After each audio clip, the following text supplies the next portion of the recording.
everybody, and welcome back to the first episode of the Crazy Stupid Marketing Show for 2026. We're super excited to have you back. If you guys are new to the show, you may not know that the last episode of 2025 was the 100th episode. So we are now into the triple digits of episodes on the show, which is in itself crazy, but not stupid, because everything that we do here is here to empower you to make better marketing decisions and to not do crazy stupid marketing, but instead to make good marketing decisions with our time, with our budgets, with our energy, with all of it.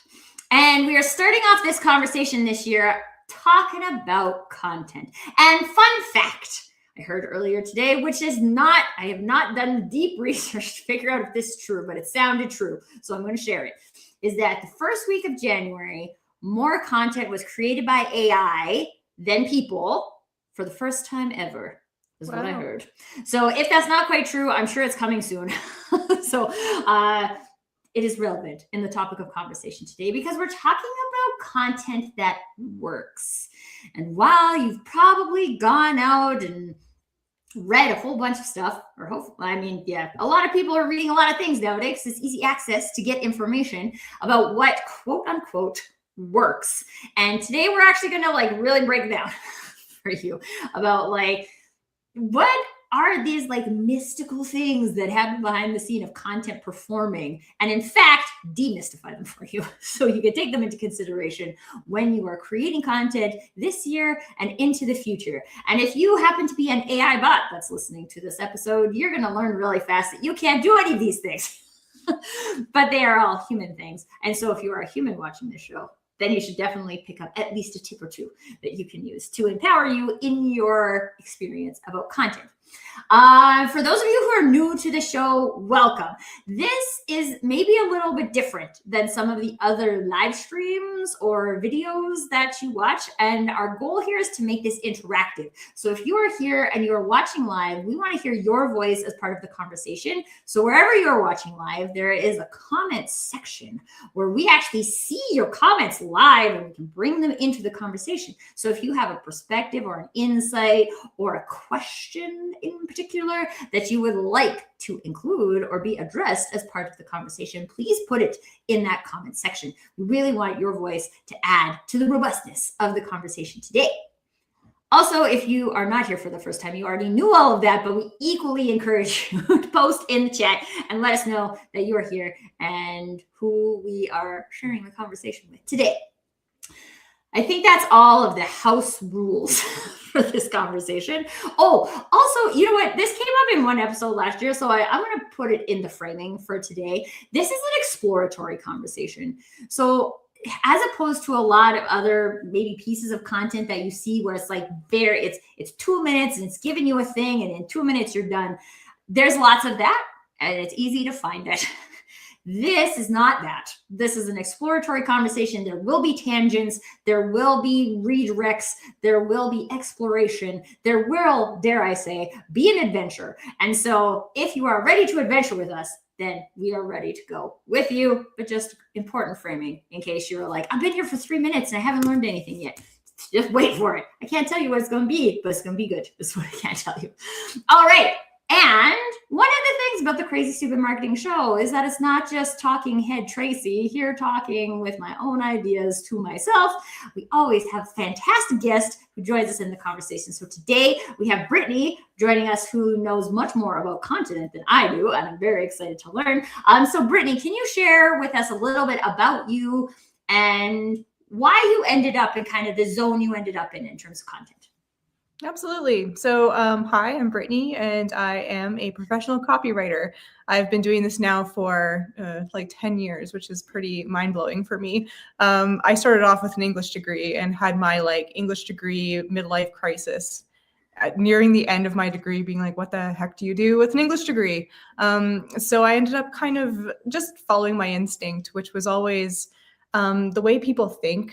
The way people connect and communicate with each other has always fascinated me. So I went down the road of marketing because I feel like that's what marketing is. And I was intimidated by it. It's a very busy, noisy, yelling at you kind of arena, but it's also this really necessary and wonderful way to connect with people as a solo entrepreneur, as a business.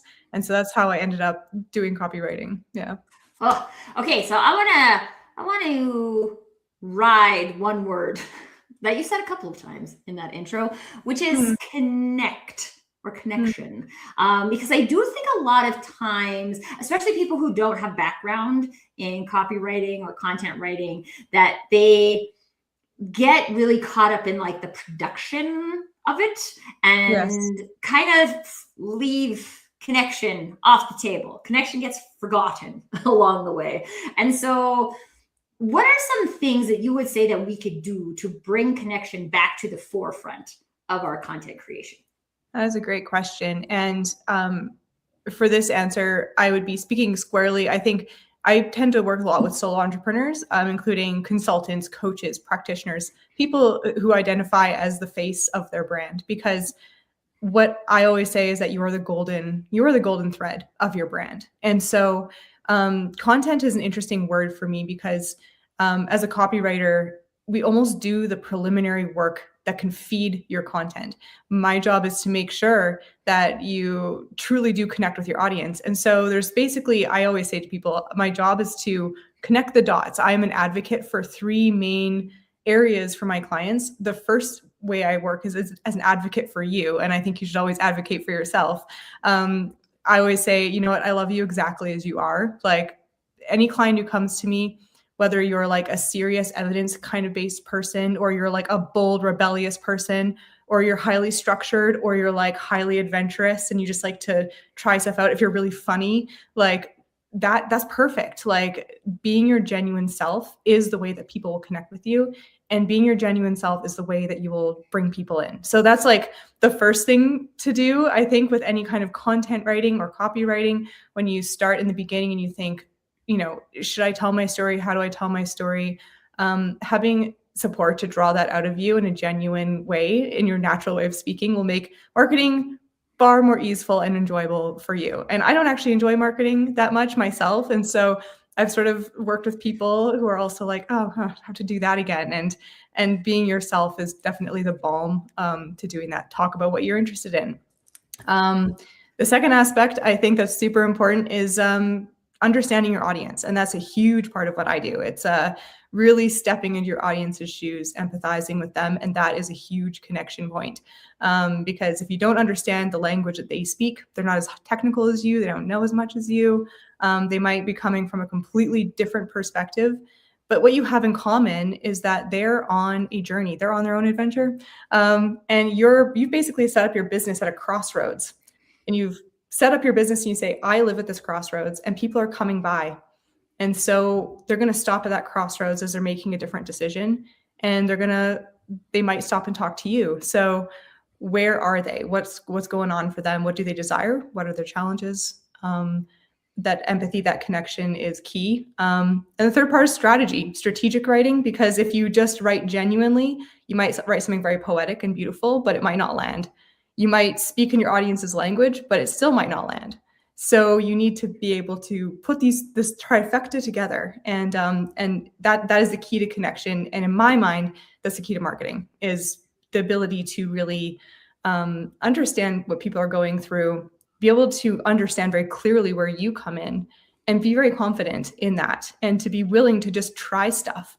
And some stuff will land really well, some stuff won't. Take note of what lands well and use it, right? Well, and it's funny. I remember when, I don't know which episode it was, but we had a panel conversation, and I had asked the panel, a whole bunch of people who have been in marketing for like most of us 20 plus years. I think we added it up and it was more than 100 years of marketing experience in between all of us on the panel. And my question I asked was like, how many of you have had success in every single campaign you ever ran? And nobody raises their hands, because it's not a thing. It's not, we can do our due diligence and we can do these deep dives and understand ourselves, and we can care about the crossroads of the client. But at the end of the day, we are making educated guesses here. And when we move into that third piece that you spoke about in terms of the the testing and evolving and learning what works and doubling down on stuff that works and letting go of stuff that doesn't. Like, this is the process of marketing. And I think a lot of times, whether it's with content or other pieces of the marketing puzzle, people think there's like a thing, right? If I just say this magic thing, then this magic thing is going to get all of the clients. And it, you know what? It might. You might say it one time and it might get you 3 new clients. And then you might say it the next time and it gets you 0. Yeah. Because this is the journey. And I think, like, coming into this conversation, Brittany and I were talking about the adventure of marketing and how we can go on this like explorers instead of thinking that there's actually like a magic destination that we get to. And even if we do, right, like, then COVID happens, or then something happens in your target audience and what they need changes. And if you don't change, you're Blockbuster. Yeah. Like, and that's not the goal. No, I think with any, and I think we spoke about this before too, but I think with any strategy, any template, anybody, me, you, anybody who comes and says, hey, why don't you try this out? I think the key is to be courageous. I think we have to step into the arena of trying stuff out. And it is hard. It's very vulnerable to try to market yourself and be like, well, that flopped, but there's also a sense of holding it lightly. If it's not working, it's okay to let it go. If you write your website based on a template that some guru told you and you're like, oh, this just doesn't feel right to me. Like, you just learned something very important. That discomfort that you're feeling, that out of alignment kind of thing that you're feeling, means that, yeah, it's not probably the right fit for you. Because if it's like wearing clothes that don't work, right? If you try on an outfit that looks amazing on you, but you feel so uncomfortable and not yourself in it, you're going to look like someone who's not comfortable in their clothes. And It's the same with marketing. I use that analogy all the time about trying stuff on, right? Like, especially as women, I feel like maybe we have a different experience of trying stuff on than men have, which might be fair. But like, you go and you try on a lot of stuff that you're like, wow, that looks so good. And then you try it on and you're like, wow, no, it's like, the fabric feels weird, or the cut is too short, or it's like baggy here when it shouldn't be. And you're like, oh, this just like doesn't fit me. The proportions are not right. And most of the time, we don't buy it because we realize that the fit isn't good. But in marketing, I feel like more and more we've gotten to this place where people have like the secret and the easy button and all of these things. We forgot that all of this is still just in the dressing room. Yes, like, try it on, and if it fits you, cool, you can iterate and make it your own. And if it doesn't, then go to the next store.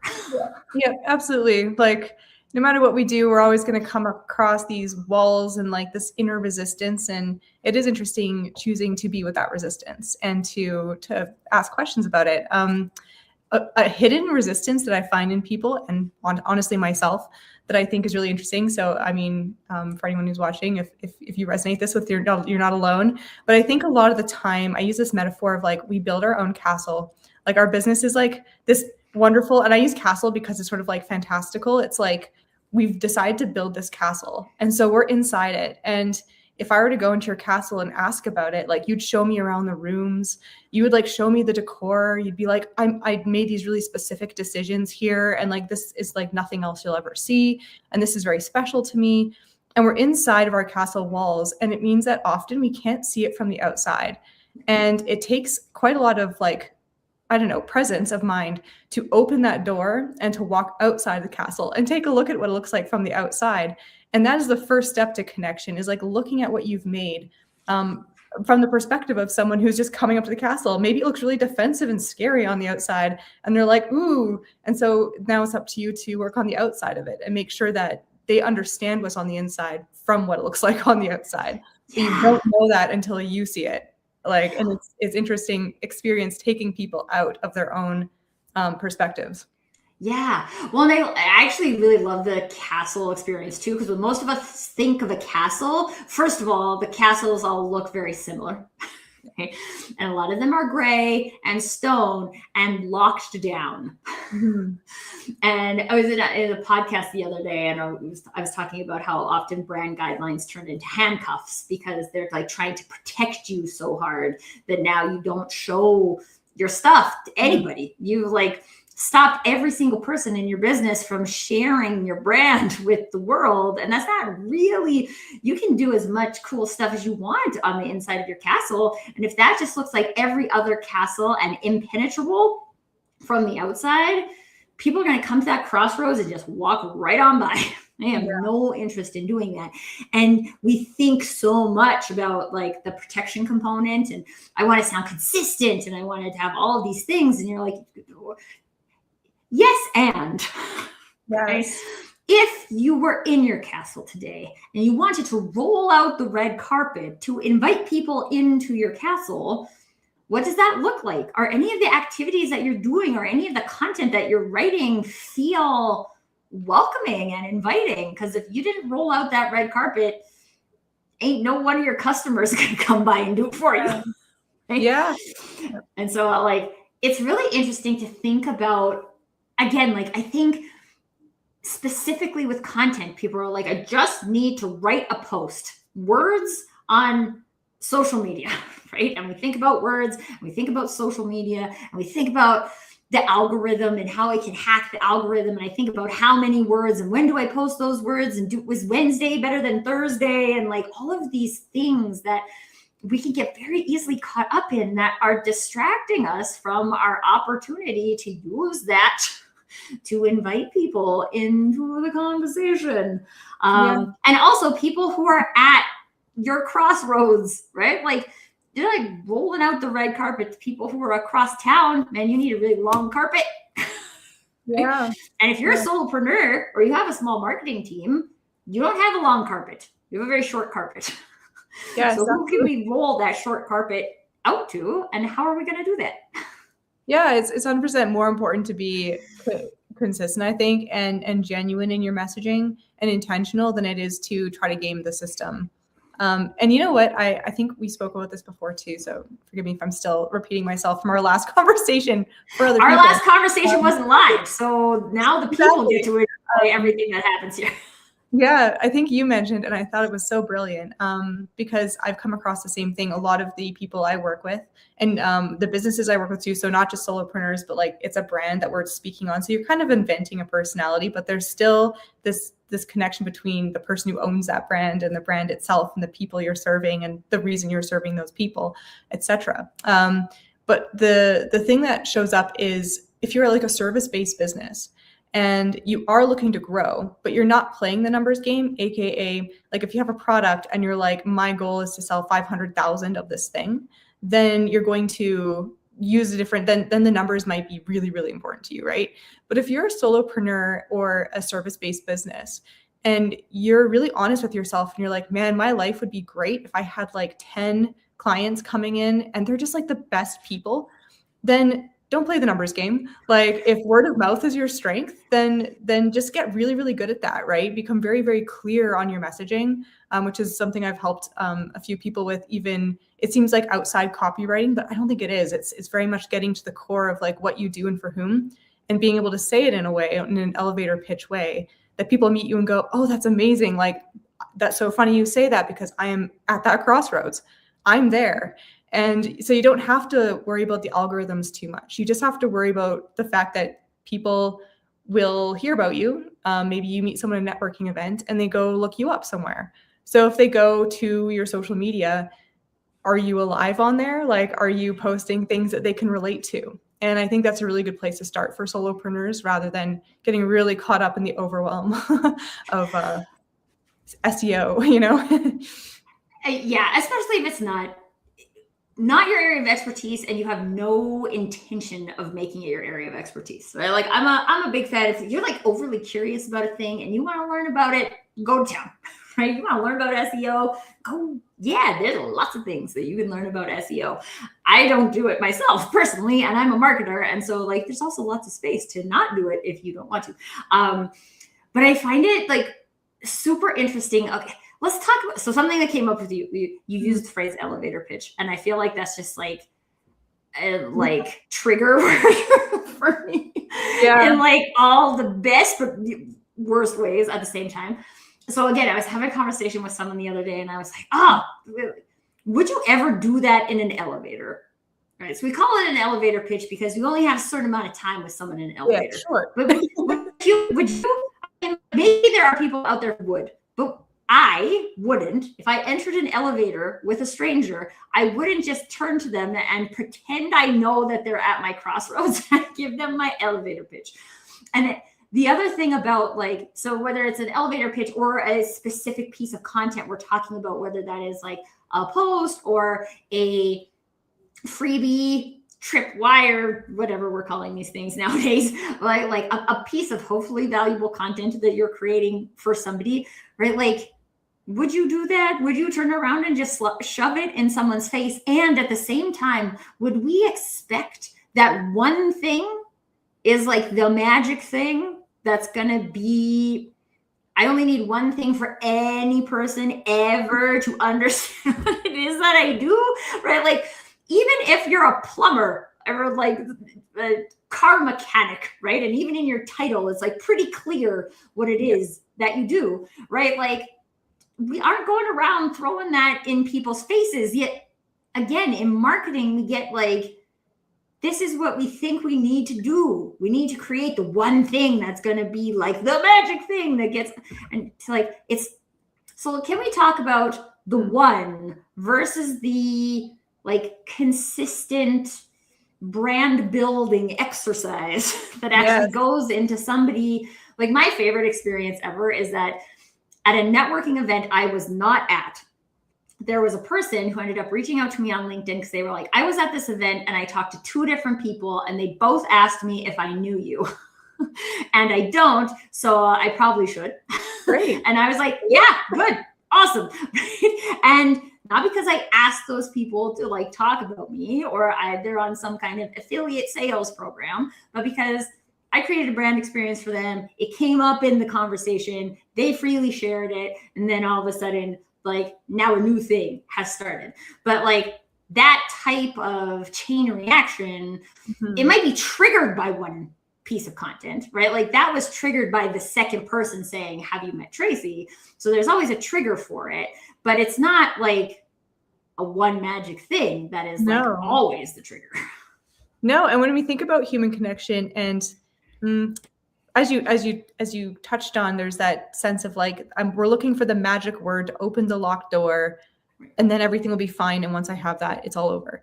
And the way that I approach things like elevator pitches, the reason I think that people said, hey, do you know Tracy?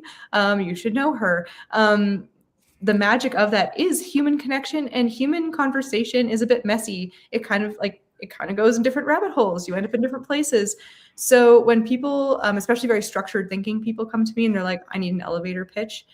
What we do is we do an exercise to make sure that they have something that is very adaptable, because you're also in a conversation with a person. You're not in a conversation with an avatar. We often forget that we're like people talking to people, not like brands talking to avatars. And once you're in a room with someone, you remember, oh yeah, this guy just came up to me at a networking event and he said, hi, I'm Steven. And this is what I do. What do you do? What do you do? And that's the moment, right? But if you know a little bit more about Steven before you have a chance to talk, then you can kind of fill in the blanks and be adaptable in how you approach that conversation. And so for me, I'm always like, lead with curiosity. Like, if someone comes up to you and you start talking, ask them more questions. Don't launch into like, hi, this is me and this is what I do. Here's my elevator pitch. It's like you're having a conversation. And that's most of the time you'll ever do an elevator pitch is not in an elevator. It's in a moment where someone says, oh yeah, you're a copywriter, right? Like, oh, my buddy said I should come talk to you. And I'm like, oh, really? That's so interesting. What's your business? Because he knows I'm a copywriter. So eventually I can go, oh yeah, you know what? I'm a copywriter and I tend to support people in this way, in the way that you are talking to me. And in that case, this is more, that's that strategy. That's that third trifecta, right? This is the strategic, like, I understand him, I understand me, and I can see the connection here. So I'm going to talk in on that level, not just plug and play the same thing, right? And people probably like, you're so good at going around and just introducing yourself and organizing events that it doesn't surprise me that people would introduce you in whatever way they know you best. Oh, you should meet Tracy. She might have a really great idea for you here. Oh, you should talk to Tracy. She actually really helps people with solutions like this. Oh, you should meet Tracy. She organized this event I went to, and she can probably help you with ideas for your event. Like, whichever way they met you, was it probably a genuine and very positive way, right? And so, yeah. Well, and I think it's also like if you have something that's like a tape deck, just like playing, and I just showed my age there by saying tape deck. The kids nowadays won't even know what that is. I was already nodding. Most of the people watching this show are at least millennials, so should be fine. If you're a Gen Z and you didn't get that one, can you message me and tell me I'll figure out what the conversion is for that, because I don't know what it would even be. But like, it's a thing you use to record things on and then play back. And so you get the same thing all the time, and it starts to feel dreary even for you, right? Like, I think one of the things too we often think about, like we expect, is that like the magic words, the things that feel good coming out of my mouth today are going to be the things that feel good coming out of my mouth forever. And I found this specifically not to be true with growth-minded people, because you know more tomorrow than you did yesterday.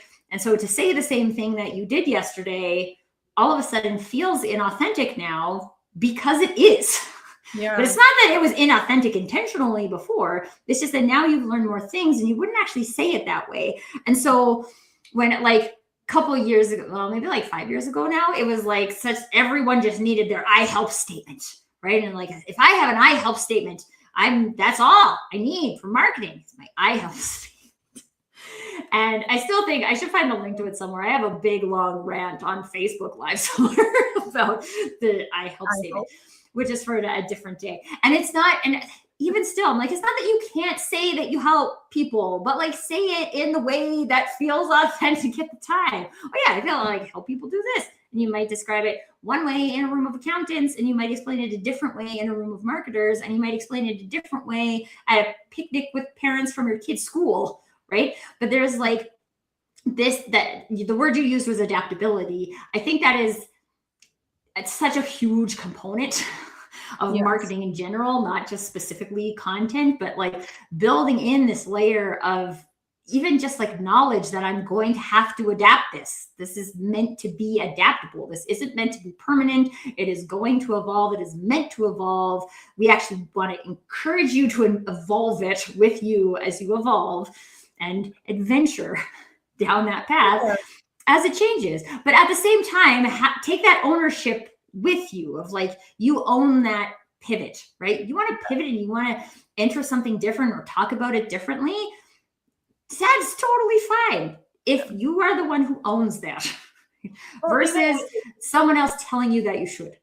Absolutely. Absolutely. And like, there's the evolution of the future. And then there's like this, I think there's a deep truth about the present as well, because I think I've rarely met a solopreneur, an entrepreneur who only does one thing. Like, people come to me all the time. They're like, I have 4 businesses. How do I talk about all these businesses under the same umbrella? What's the common thread between them? Or, I met a copywriter the other day who's wonderful and very talented, and she is a yoga instructor. And so she really helps people become like tuned in and connected with themselves before interviewing them, because she recognizes that allows for a lot of inspiration to flow. And so everyone has their own way of doing things. And at the end of the day, you being able to be adaptable also just means that you're able to tap into already the complexity and the nuance of the things that you offer, right? Like, you're evolving in real time. I think honestly, it would be a really great exercise for anybody to go to something like a networking event where you don't really know people and introduce yourself 5 different ways to 5 different people. Like, try it out, like, no one says you have to be married to the words you say, because and what's the likelihood today, right? people don't remember the actual words anyway. Like it's not, there's something that I found really interesting. I was at a networking event and I was fairly new, but it was really interesting because what clearly had happened is this one person had said the same thing so many times that the other people in the room could recite what he was saying. And I was like, I mean, that it's one way to look at consistency, but it doesn't really tie in then to how that's resonating with people, right? When you think about like the information you learned in school, right? Yes. And like you repeated it over and over and over, and you wrote it on the test, and then it's gone. It's gone from your brain because your brain didn't make it important. Yes. And like, we don't really want to be that person who just is like, people are reciting our pitch back at us because they've heard it so many times, right? Does that mean that they like you? Does it mean that they're going to refer you business? Does it mean that they trust you enough to like ask you to help them? Like, this isn't the point. And so like, just things to be aware of. It's true. It's like searching like these connections as like, or even marketing, even writing a post as like something to check off a list. Like I did that, therefore it's done. And so I'm going to go up to this person, say the same thing I say to everybody, and I did that. I can kind of check that off an internal checklist. I think there's something very worthwhile in showing up and just saying, I wonder what interesting conversations I can have today. Like the other day, I spoke with like 4 different people who I'm helping in vastly different ways. Like I'm helping one woman structure her very cool book that she's creating. And she has all of this stuff written. It's all over the place. And she's like, I want to be able to like plan this book out and be strategic about how this journey unfolds for my reader. I had a mock interview with a client who's being hosted on a podcast, and she wanted to test out the way she was expressing herself, the way she was introducing herself to this audience. And like, these are kind of outside of like typical copywriting work, right? This work is strategic, it's writing, it's self-expression. And so if I'm able to meet whoever I meet on their level and understand what they're looking for and what their main challenge is, it's likely I can help. And if I can't, then at least we're having an interesting conversation about it, right? And I can probably hook them up with someone else. And that joy of connecting with people, I think, needs to lead our marketing. Yeah. Yeah. Okay. So I love the joy of connecting, and I think this is something that you and I share. Yes. But so like in that though, because I think a lot of times we come across these people that clearly have the joy of connecting, and then that also puts us back into this, oh, I hear this all the time, right? And I'm like, if I was in person with more of my clients, I would slap them. They're like, I just need to be more like you. And I'm like, no. Yeah. The secret here is that I have found my way to connect with people that is joyous.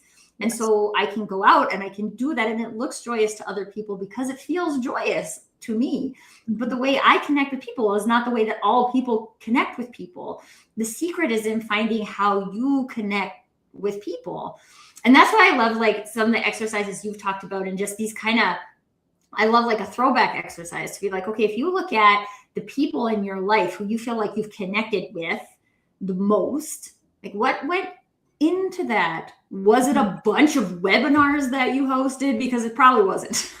It was probably a level of vulnerability, like testing, like how far can I go with this person? I bet you there was some level of risk that you felt, right? Like this is how relationships get built and connection gets built. And if we don't bring those types of things, connection is not available. And so whether we're trying to connect one-on-one as a human, or we're trying to connect with people as a whole through our content that can live in places digitally forever and create ongoing experiences for people, then like, if we're not doing it our way, it's going to feel really hard. It's probably not going to generate the connection that we're looking for. And then it's all of this, like the continued layering on of just this belief that you have to do what you wouldn't do.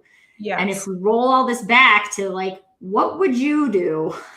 Yeah. And you don't know, that's fine. But like, then let's start exploring what you would do. I love that point. You know, as you were speaking, a story popped into my mind, just an example of this. There's a client I had a couple of years ago, and he was like a self-prescribed, like, I am not good at connecting with people. Like, I struggle with that. And he was quite a serious guy. He's just a very data-driven, evidence-driven guy. He speaks in very technical terms. And he was just like, I'm trying to be like this kind of like, bon vivant kind of person, but it doesn't really work for me, right?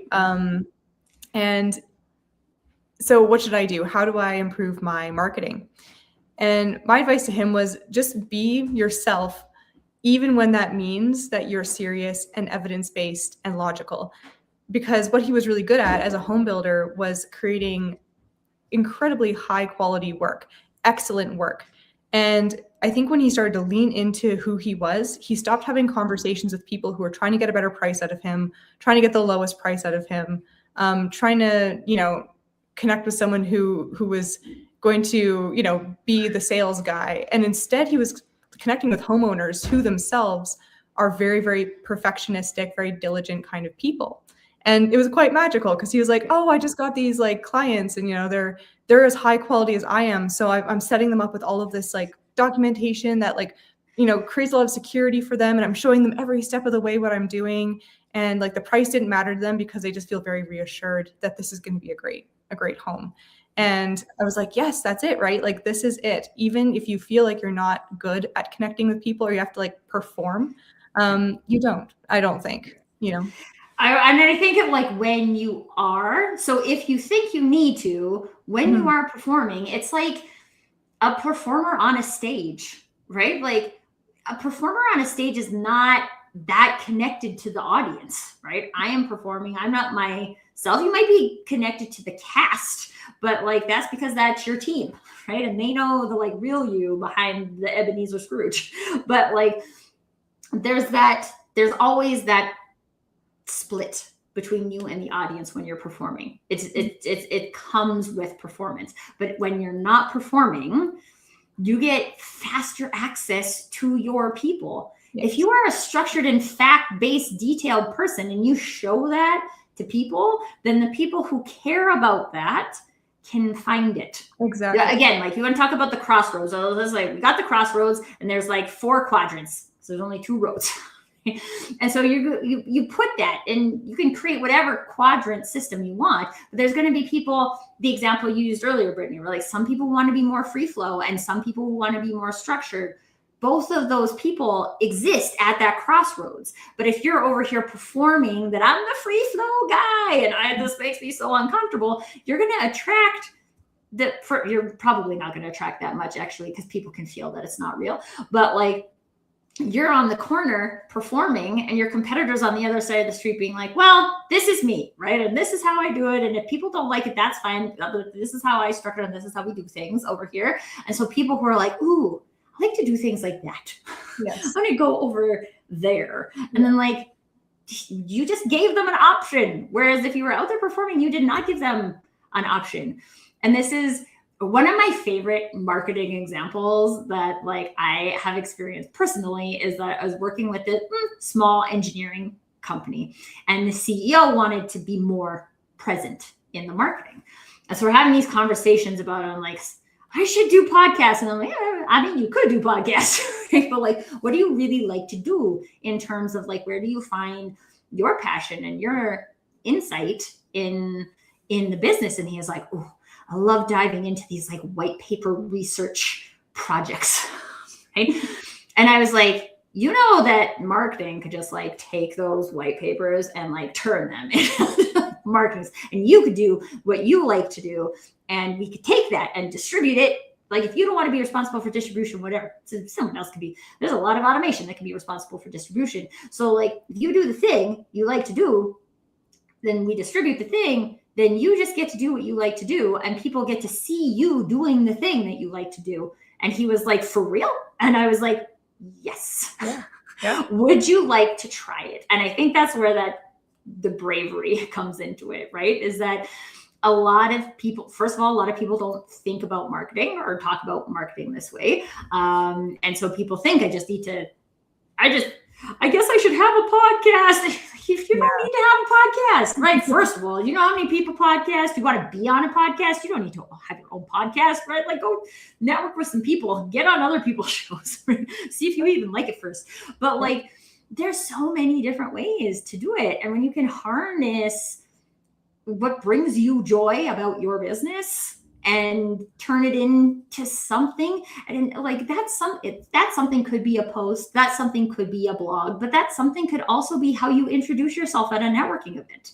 Yeah. Like, it doesn't have to be this like traditional marketing thing. It just needs to be how you show the people what you're doing over here. Yeah, I think it really boils down to, and this is something I find myself saying a lot, but your value is not inherent. In other words, when people meet you and you say, "Hi, this is what I do," it's not enough. That like they don't see it, right? And so that's the only thing that marketing can really do is the only way that you're able to put yourself out there and introduce yourself in the way that you would like to be known, to gather the business that you would like to have, and to go fishing and fish for the fish you want to fish, right? And like have a connection with that fish. Like, I was like, I'm not sure I have a connection with fish. I'm not I'm not really a fish person, but I'm mixing my metaphors because I think it is being more intentional and a bit pickier about the people that we work with as well, right? We're not for all people, and that's okay. And if we're kind of lacking in the confidence and clarity in introducing ourselves, whether it's on a post, a video, a blog, we're just not sure what we're doing out there. I think what it comes off as is we do something. And, you know, I've been that person for many years. When I started copywriting, I was like, I copyright. And I got like a plethora of people with so many different budgets and expectations. And, you know, I think we've all been sort of through that experience of just like, I worked with everybody and I did everything for everyone, you know, the jack of all trades feeling. And I think once you work on that long enough, you realize, oh yeah, I actually have control over my own narrative, and I should, because it's my business. It's me. This is me showing up the way that I show up best. I'm leaning into my strengths. And maybe I'm really, really good at motivating people, and I can be a bit of like a hardliner, but like certain people love that. They want to be motivated in this way. Maybe I'm super open-minded and super expansive, and I really believe that like you have your answers, and so I'm going to pull them out of you. And, you know, there's people who really want that experience. Maybe it's just like this sense of, no, I will help you develop the solution that you need, the tool that you need to solve a problem in this very direct way. And in that case, you'll find people who like to do that, but you have to be able to put yourself out there. And that's why we do it. Otherwise, no one will know. If you're just walking around, no one will know. No. And it's so, I feel like there's this kind of underlying nugget here about coming from that place of abundance versus that place of scarcity, because I do think when you're in the mindset of like chasing business and like, I just need a paycheck and I can write copy, so I guess I will write copy. Like, I mean, I always think my most empowering moment in business was the first time someone asked me to write their website after I went through the like coaching with them, and I said no. Because I don't want to write your website. I don't want to. I don't get jazzed about it. It comes across in the content, right? And I kind of want you to write it, right? Like, do you want to own this? Why do you not want to own this? Why do you want a website if you don't want to own it? And like, that's my path of questioning. But when we are coming from this, like, one of the things also I love about the show, because I mostly have marketing experts on the show, and I don't feel like anybody competes directly with me. That's not like, I just don't, you could come very close. I've had people who coach in the authenticity arena, and it's still not the same. And being able, all of that clarity and confidence, it comes from inside of you, but it also can be, I'm not here to talk about like chasing the external validation, but having somebody, a marketing friend, a coach, somebody that can like shows up with you and says, again, like what you said earlier, Brittany, like, I see you and I like you and I celebrate you, and like, you have so much awesomeness, and having someone else reflect that back at you in an authentic way, right? Like, again, people can tell if you're faking it, but if you really believe it, I watched this happen with a client yesterday where she was like, it's like she believed for the first time ever that she was a genius. Because I used the word genius, the ideas she comes up with are genius, right? Like, and so like to have that person in your court or someone in your court who can give you those like little nudges when all of us get to the point, like I have those people in my court because I get to those days where I'm like, what am I doing here? Yeah. Like nobody cares about authenticity. I can't sell authenticity. This isn't a thing. And then there's people that come back to you like, oh, I hate the word authenticity, but you're actually the only person I've ever felt is truly authentic. And I'm like, oh, okay. Well, maybe I do have something here that's a something. Yeah. And like having that support, again, it's not something that's generally part of the like content marketing conversation, but it is a huge component to us being able to bring that confidence to the table. Yeah. And like there's the external validation aspect of it. There's also, I think the other word for it would just be objectivity, right? Being able to like having really good friends who are able to see you in certain situations and be honest with you. Whether it's like, this doesn't seem like you, or like, you're great at this. You shouldn't fear this so much. Like you're going to rock it or whatever. This is like that in a professional place, right? Like a lot of the times with clients, I'm sort of saying, okay, well, we came up with this messaging, but if you're appealing to clients who are further down the line, this messaging sounds like you're talking to beginners. So you're going to bring in beginners and they're like, oh no, like we need to change that messaging. We need to like dial it up a bit so that, you know, we're not like opening the door to the kinds of people that are a few steps away from where I really want to meet them. I'm talking as if I'm standing at a different crossroads. Right. And so I'm going to attract different people.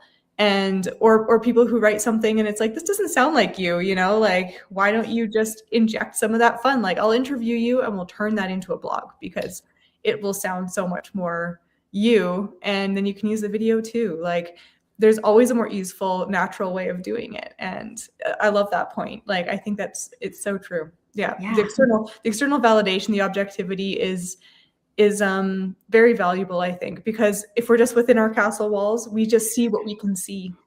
Yeah. And it's not that what we can see is bad. It's just that it's limited. And I think that that's the takeaway, is that if right now we are looking at all of our, what should be external facing, which is our marketing and content, and we are looking at that solely from inside our castle walls, then what could we do today, tomorrow, the next day to open up a door, to open up a window? And I don't know, all of this is making me think of like in Frozen when they're like, the window is open, so's that door. I didn't know they did that anymore. It's like, they still open, and you can open them, but you have to open them, right? They open from the inside. And by the way, I want to say this because sometimes I think with the castle metaphor, it sounds like I'm saying it's something bad that we're inside our castles. I think it's actually necessary. This is how we make a business.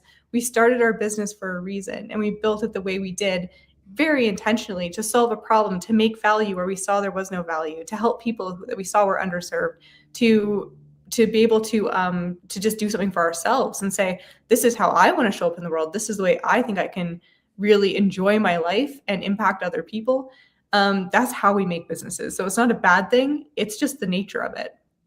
You know? Yeah. You just got to open the doors and the windows. Otherwise it gets pretty musty pretty fast. Yeah, it gets pretty musty in there. Yeah. So like castles, man, they don't have the best like venting systems, so the air doesn't circulate if the doors and windows aren't open. You take this metaphor places, so we could just you just wait, Calgary. Calgary's gonna have these like marketing castle metaphors. Okay, so I mean, I feel like I'm looking at the time and I don't want to open another can of worms, and I feel like we have opened many cans of worms today. So in terms of like, we've talked about a whole bunch of different pieces of the puzzle in this like content marketing that works. So as we wrap up the conversation today, Brittany, what are some things that you would like hone people's focus back in on as they go out into the world to hopefully try something? Okay, I would say if you want to do something different this year, I would start by doing a bit of research on what has worked.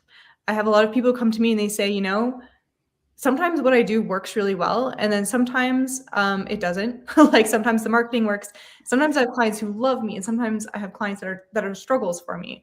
Go back to the clients that were really, really great and ask them questions, like interview them, because that's how you get this information, right? This is a way to look outside your castle walls. Ask them what their original struggles were when they found you. Basically, like try to create a case study around them or ask them for testimonials. What were you looking for? What were you struggling with the most when you came across me? What was it about me that that made you say yes and feel excited about working with me? What was your favorite part about the experience of going through what we went through to get you where you are? Did you achieve some of those desires that you had? What is the outcome of us working together? It doesn't matter if you're still working with them or you worked with them before. If you ask them really open-ended questions, this is the perfect way to get closer in touch with what your value is and to give you content that's really easy, right? Because the more people you talk to, the more you can start to see patterns. And those patterns are like golden information. Otherwise, you're kind of making it up. You're kind of guessing, right? And so this is all, as you said, an experiment, but you can do an educated guess. You can take information and go out there with more confidence and feel like you're really speaking from a place of intention, going, I know where these people are coming from, and I really know where they want to be, and I can understand their language because I've learned their language. I've talked to them. And so get in there and talk to them. And I think it's sort of a strange copywriting advice because this has kind of nothing to do with writing, but a lot of writing is actually just understanding and listening.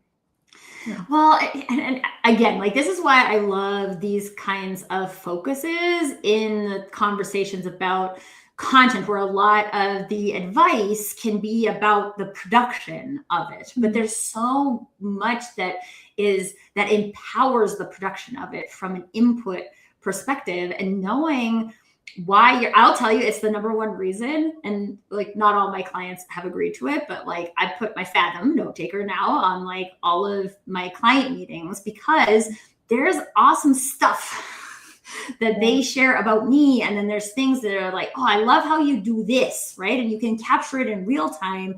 And then you can look at those patterns as well. But like those people, and not, I will say this because I say it a lot in the market too. This is more than an NPS survey that you send out to your clients, right? Like this is a conversation you're having with them. This is about you understanding. So it's not about extrapolating a testimonial. It's not about creating a case study. It's about you understanding the value that you provide to people. Yeah. And when you are curious about that and you're open to receiving that type of information, that is just, it can compound very, very quickly. And then when we talk about the output becomes easy because you've collected all of this amazing input that's like a fire that's burning in you. And now you're like, I need to, if we're going to talk about the castle, now there's a fire in the castle, right? And you want to like open the windows, the doors, otherwise everything in the castle is going to burn. But then there's more oxygen, but oxygen is good. I don't know that the fire was the right scenario for the castle. So this is sometimes you go down the rabbit hole and it's the wrong rabbit hole, but this is also part of the adventure, right? You get there and then you're like, nope, that's not what I was trying to do with that. And you wind it back and you go down a different path. These opportunities exist today in every single marketing department, whether that's a solo person or a big marketing team. These insights are just like sitting there waiting to be harvested. And I feel like the more technology we get, the farther away we might get from like actual marketers or business owners harvesting that information. But I don't know that there's much else that can empower you in the way that type of research can. Totally. And just to add a final thought onto your, like, this is not a survey. When you're in a conversation with someone about this, like, be like the most diligent investigator, like pretend you're a detective at like a murder case or something, like except it's a positive murder case. But like if you're like, what attracted you to working with me? Because you could have chosen different people. And maybe they're like, oh, you're just like the first person that I met. Oh, okay. No, not okay. There's still some reason they said yes to you, right? Like, and so it's not just that you were there. And so be like, okay, so like what So like, I'm really glad that you chose to work with me. What was the thing that made you commit to this or feel like this was going to be like a very successful or good relationship for you? And then they're like, you were just really trustworthy. Okay, what made me trustworthy? Like what kind of vibe did I give off? And they might say, well, Tracy, like you're just so positive. And you caught me in a place where I was feeling really down about my business and very stuck and lost. And you were able to see the potential in it where I felt like I couldn't see the potential in it. And so that was really motivating for me. Like, okay, that's a really good answer. Like you can dig in a conversation, you can continue asking questions in a way that if you send out a survey, you just get like she was nice. Yeah. And you're just like, I mean, like, I am nice. And I will continue to be nice. But how useful is that in me doing something different or showing up intentionally? And I think intentionality plays such a huge role in everything that I do. And when you start to have these types of conversations and people start to use the same words, and it's something that's like a phrase that a friend of mine used earlier today in a conversation was when you preach what you practice, right? So we're not talking about like practicing what we preach, and I'm not very good at it yet, but I just like, this is what I do and this is how I do it. Like when you hear something that you're like, oh yeah, I really identify as that. Well, now I can double down on that. I can look at like, well, I find that in conversation. So I put more conversations into my day. And then because I have more conversations into my day, I find that more often. And then I have lots of content because I find that more often. Now, all of a sudden I have too much content. Can't possibly post it all, right? Which is like a great problem to have. Yes. Life goals, right? For everybody. But like, seriously, me today, I was like walking around my house and I was like, oh, my fridge gave me an idea for a piece of content. And like this gave me, and you're like, wow, that's like, you start to feel that like abundance too, versus the like scarcity mindset, because stuff is just happening. And I'm a big believer in that. So much of that, if not 95% of that, is triggered by the conversation and the exchange 100%. That we have with the people who matter the most. Yes. Yeah.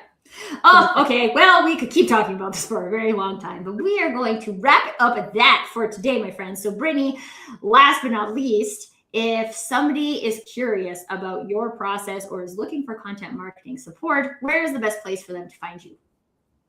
Great question. If you go to LinkedIn and look at my name, it's long, but it's spelled out here, so that's good. And it happens to be tagged in the post for this as well, so you can just click on it, actually. Yes. You can DM me. I also offer a 30-minute archetypal brew, I call it, which is just sort of it's a discovery call, but I like coffee. So we can drink some coffee together and talk about business challenges. And I work with Jungian archetypes to really dig into people, the foundation of what we're talking about. So I like to meet people on that level to understand them, understand their audience, understand the strategy that we can use moving forward. And so the archetypal brew is just a really great way to start that conversation and get some valuable insights that you can kind of put into motion, whether you decide to work with me or not. So book an archetypal brew. Yeah, that just sounds fun. And how come we haven't actually yet? We should have an archetypal brew. Because I feel like, where is the adventurous sage? Is that a thing? Because I feel like that's where I am. No, there's an adventurer archetype. When I said we're both adventurers, that is what I meant. Boom. Also, Yoda. I identify as Yoda, whatever archetype that is. Great. We'll get into that. We will. And we will probably have more episodes on it as well.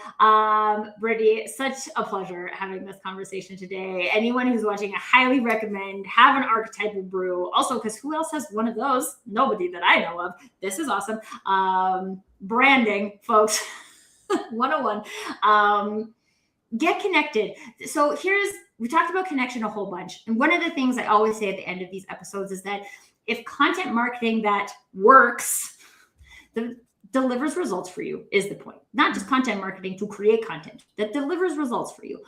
If that is something that is on the top of your list for 2026. Do not let this conversation be the last conversation that you participate in on that front. Let it be the first of many. Connect with Brittany, connect with me, connect with some of the other Authentic Marketing Fellows. Like, check out the Authentic Marketing Fellowship on the TLB Coaching website. This is where all of the great people who come and share their expertise on this show go. So you can find all of them in one place. So go there, get into conversations with people, get into conversations with your friends, with your brother, with other solopreneurs in your market, with your coworkers. Like, don't let it just be we should maybe think about this. You're going to make it a thing, choose it, make it a thing, and do the thing, because 2026, I mean, we could wait until later, but I feel like the energy right now is to like hit the ground running. So we might as well do it. Do it. Awesome. Brittany, thank you so much again. Thank you guys for watching live. And thank you to everyone else who's watching on the replay as well. And until next time, permission to do you.